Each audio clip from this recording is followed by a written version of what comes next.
কিশোর গ্যাংয়ের বিরুদ্ধে আমাদের অভিযান অব্যাহত আছে এবং আপনারা জানেন যে কিশোর গ্যাং বিরুদ্ধে আমাদের যে শক্ত অবস্থান এর ধারাবাহিকতায় আমরা মোহাম্মদপুরে একটি পুলিশ ফাঁড়ি প্রতিষ্ঠা করেছি। কিশোর গ্যাংয়ের তালিকা আমাদের কাছে আছে। আমরা কিশোর গ্যাং যারা গ্যাং লিড করে তাদের বিরুদ্ধে আমাদের তথ্য সংগ্রহ অব্যাহত আছে এবং তাদের বিরুদ্ধে আমাদের অভিযান অব্যাহত আছে।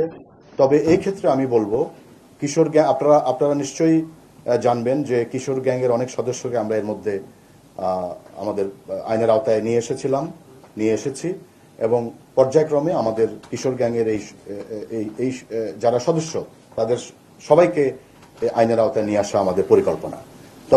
তবে এই ক্ষেত্রে সামাজিক প্রতিরোধ প্রয়োজন, কারণ কিশোর গ্যাংয়ের যে বিস্তার এটি আসলে একা পুলিশের পক্ষে কঠিন হবে, কারণ এটা যদি সমাজ থেকে প্রতিরোধ আসে তাহলে কিশোর গ্যাংয়ের যে অপরাধ সে অপরাধ বিস্তারে প্রতিরোধে আমরা সহায়ক ভূমিকা পালন করবে। এজন্য আমার মনে হয় কিশোর গ্যাংয়ের যে অপরাধ সেই অপরাধ বিস্তারে জনগণ, সাংবাদিকবৃন্দ, পুলিশ আমরা সবাই মিলে একসাথে কাজ করতে হবে।